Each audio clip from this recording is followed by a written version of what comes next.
देखो ये 10th का तू लोग ज्योमेट्री पढ़ रहे हो, तो ज्योमेट्री में सर्किल पर आधारित ये 12 वीडियो बनाना पड़ेगा।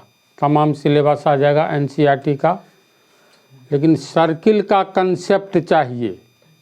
जैसे सर्किल किसको कहते हैं, यानी वृत्त किसको कहते हैं, वृत्त में क्या क्या टॉपिक पढ़ने पर ये वृत्त के बारे में कोई भी प्रॉब्लम बना सकते हो, चाहे ज्योमेट्री हो।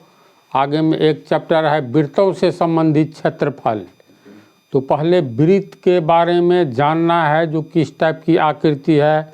जैसे त्रिभुज 3 भुजाओं से घिरा क्षेत्र होता है, चतुर्भुज 4 भुजाओं से घिरा क्षेत्र होता है, समानांतर चतुर्भुज कैसा होता है, ये सब ऑलरेडी पढ़ चुके हो। तो इस चैप्टर में 10th के क्लास में जो ज्योमेट्री का सर्किल चैप्टर है, तो इससे पहले हम सोचे कंसेप्ट ऑफ सर्किल, यानी सर्किल के बारे में सही ज्ञान हो। तो उसमें क्या क्या पढ़ना होगा, वृत्त की परिभाषा, सर्किल क्या है। इसके बाद इन टर्मों को जानना होगा, परिधि, व्यास, त्रिज्या, केंद्र यानी सरकमफेरेंस, डायमीटर, रेडियस, केंद्र, सेंटर। वृत्त का क्षेत्रफल किसको कहते हैं, एरिया ऑफ सर्किल। पाई किसे कहते हैं, जिसका मान पड़ता है वो 22/7। आखिर पाई की कुछ न कुछ तो परिभाषा होती होगी। चाप, आर्क, जीवा, कोड, त्रिज्या खंड, सेक्टर। इसके बाद है वृत्त खंड, फिर है संकेंद्रीय वृत्त। इतना पढ़ लेने के बाद इसके बाद इसी में आएगा त्रिज्या खंड का क्षेत्रफल कैसे निकालेंगे। सिंपल है, वृत्त खंड का क्षेत्रफल कैसे निकालेंगे। फिर इसके बाद संकेंद्रीय वृत्त। इसके बाद तुम लोगों को इसमें मान करके चलो 3 से 4 पार्ट बनेगा। इसके बाद 10th का ज्योमेट्री स्टार्ट करेंगे, वृत्त चैप्टर। तो समझो वृत्त किसे कहते हैं। तो चूड़ी सब ने देखा है, औरतें पहना करती है, लड़कियां पहनती है।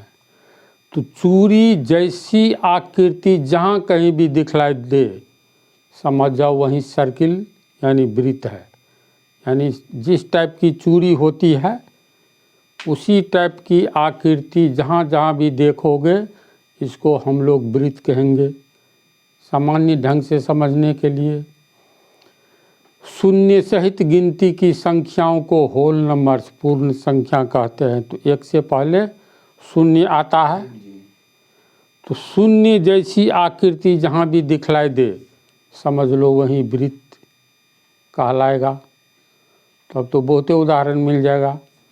चूड़ी जैसी आकृति, हम लोग, तू लोग स्टूडेंट हो तो बाईसाइकिल चलाते हो, 3-4-5 हज़ार में देता है। तो बाईसाइकिल का पहिया जो देखोगे गोल नहीं है। देखो गोल, गोलाकार का अर्थ है जैसे फुटबॉल हुआ, क्रिकेट का गेंद हुआ, चारों ओर से गोल रहता है। अब वृत्त का अर्थ होता है जैसे शून्य हम लोग लिखते हैं ना जी, देखो ये शून्य है, तो हू बहू नहीं, लेकिन मतलब मान करके चलो हू बहू शून्य है ये। इसके बाद कोई भी चूड़ी जो होती है, तो एक महिला के हाथ में चूड़ी मिलेगी, एक ही टाइप की चूड़ी 5-6 इसमें पहनी है, 5-6 इसमें पहनी है। तो चूड़ी भी तो ऐसे ही होता है ना। तो इसी टाइप के आकृति को हम लोग वृत्त कहेंगे।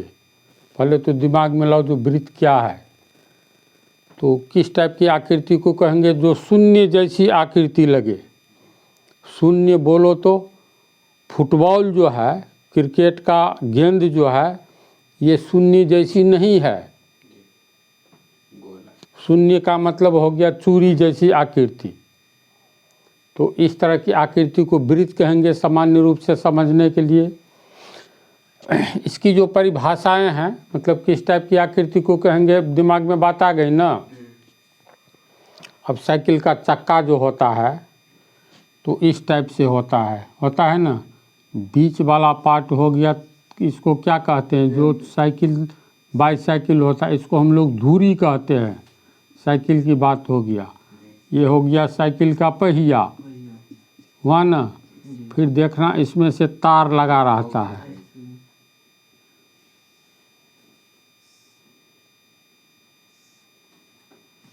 इस तरह से लगा रहता है। एक चीज़ ध्यान दोगे, ये तार जो है प्रत्येक तार की लंबाई समान होती है, यानी इसकी लंबाई अगर मान लो 5 सेंटीमीटर लेंगे तो ये भी 5 का, ये भी 5 का।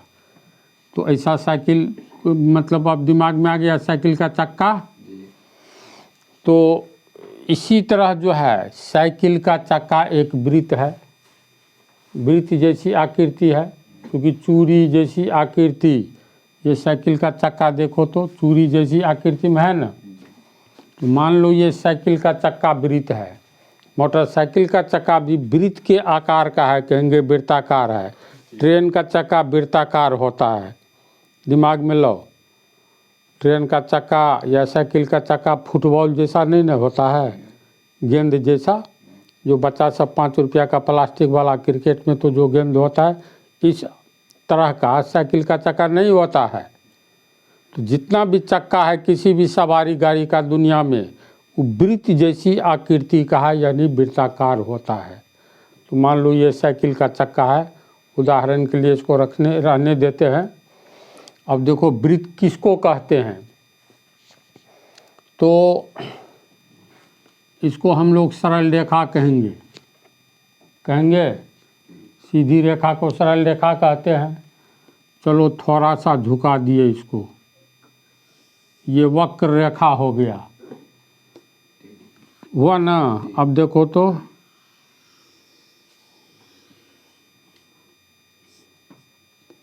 ई बिंदु को ए माने, ई बिंदु को बी माने, एक तार को इस तरह मोड़ दो तो ये तार ए बी क्या कहलाएगा, वक्र रेखा कहलाएगा।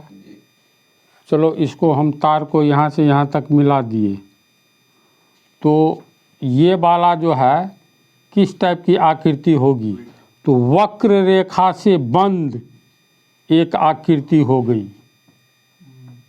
पहले समझ लो, इसके बाद परिभाषा लिखा देंगे। ये कैसी आकृति हो गई, अब वक्र रेखा से बंद आकृति हो गई। तो ये जो है इतने जगह को घेर रहा है, जिसको हम रंग रहे हैं, घेर रहा है ना। अगर इसके ठीक बीच में यहाँ पर एक बिंदु ले लेते हैं सी, और कल्पना करो ये बिंदु सी से प्रत्येक बिंदु की दूरी, यानी ये वक्र रेखा से बंद एक ऐसा क्षेत्र है जिस वक्र रेखा का प्रत्येक बिंदु एक निश्चित बिंदु से समान दूरी पर हो। फिर पंक्ति को सुनो, ये कैसी आकृति है, तो वक्र रेखा से बंद आकृति है, ये वक्र रेखा है, वक्र रेखा से बंद आकृति है। तो इस बंद आकृति के सबसे बाहरी बिंदु, यानी इस वक्र रेखा का एक एक बिंदु अगर हम लोग लेते हैं, वृत्त की परिभाषा के बारे में समझा रहे हैं। ये बिंदु हो गया सी जो ठीक बीच में है, ये वक्र रेखा से बंद एक क्षेत्र है, जगह है। जिस बंद आकृति के वक्र रेखा के एक एक बिंदु से ठीक बीच वाला बिंदु की दूरी समान है, यानी यहाँ से लेकर के ये बिंदु ए हुआ तो ये मान लो 3 मीटर हुआ, तो ये बिंदु बी सी डी, इसी तरह प्रत्येक का नाम दे देंगे। यहाँ वक्र रेखा से बंद आकृति में एक निश्चित बिंदु सी से वक्र रेखा के प्रत्येक बिंदु की दूरी समान है। ये 3 मीटर है तो ये भी 3, प्रत्येक 3 मीटर है।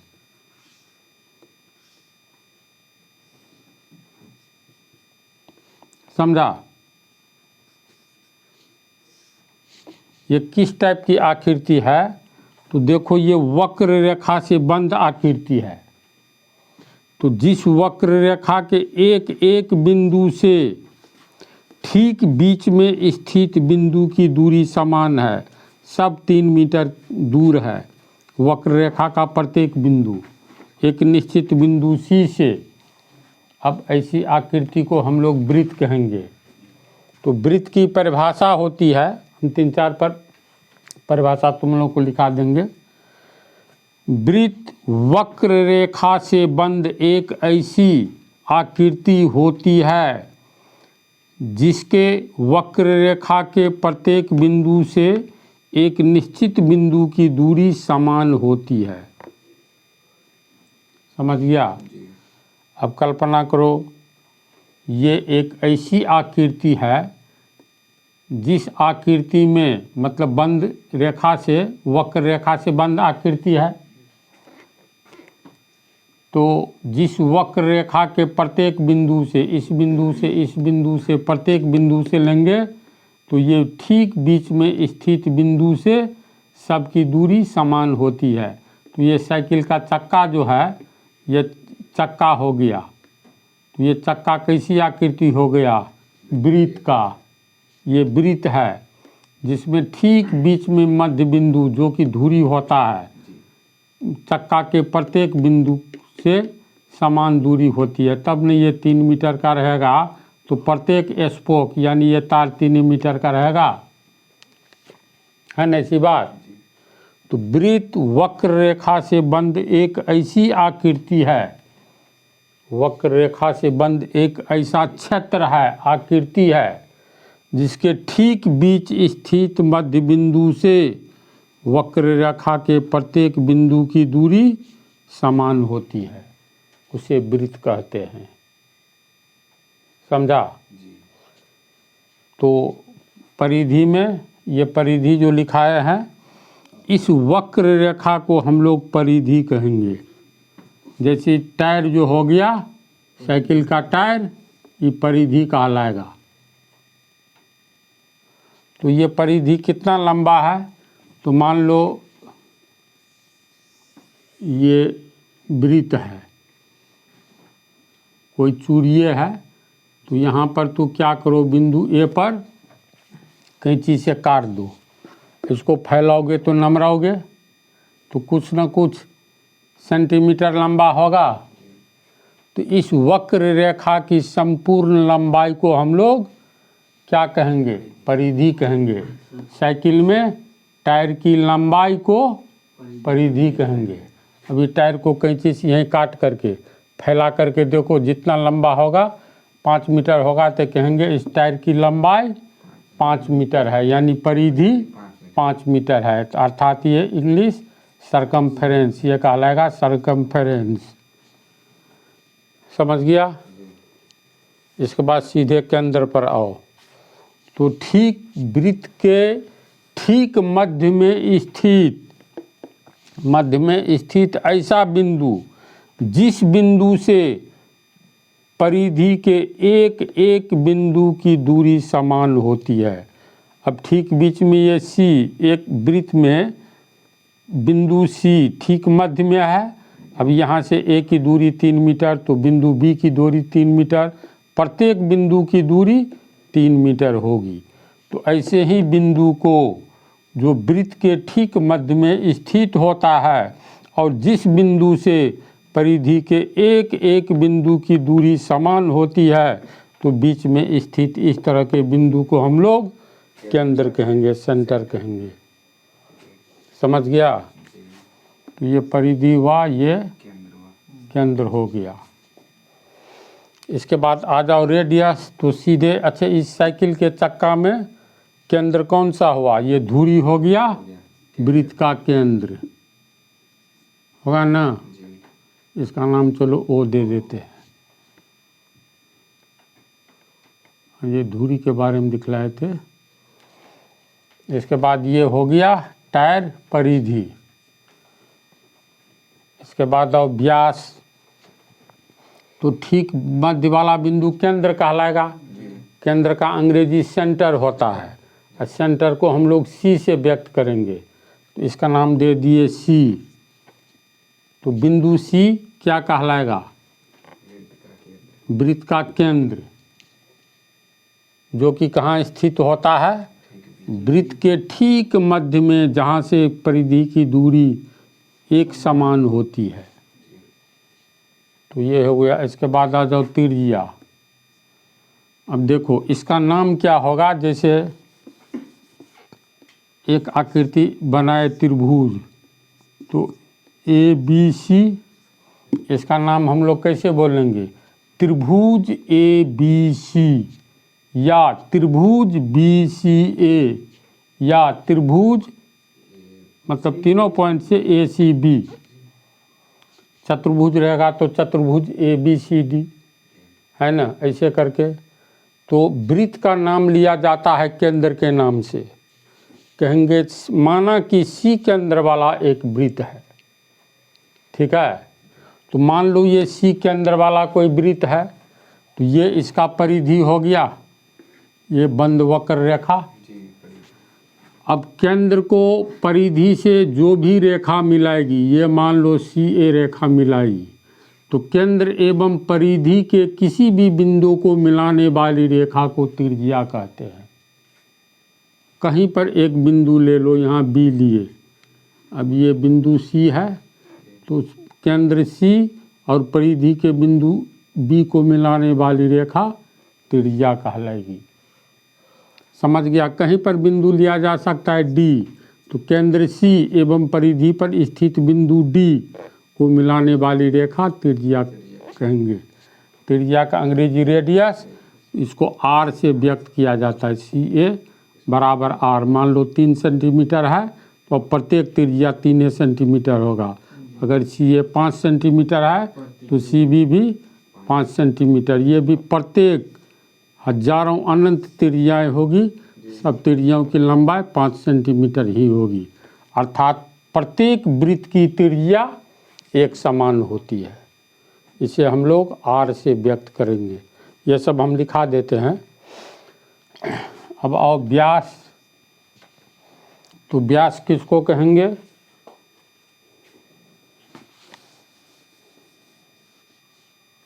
चलो तो इसमें तुमको हर एक स्पोक त्रिज्या का काम कर रहा है साइकिल में। धुरी को कहेंगे केंद्र, ये टायर हो गया पूरा, ये परिधि। तो व्यास किसको कहते हैं, तो मान लो ये C के, जरूरी नहीं है CA कहेंगे, समझा ना। हाँ, कुछ भी नाम दे सकते हो, जब C का उपयोग अन्य जगह नहीं करोगे ना। एक चित्र में एक अक्षर का प्रयोग एक ही बार करना है।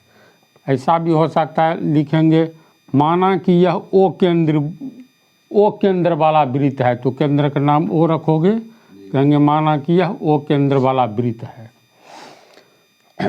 अब ये देखो, केंद्र से होते हुए कोई एक रेखा खींचो जो परिधि के 2 बिंदु को मिलावे। तो चलो जैसे ये रेखा हुआ,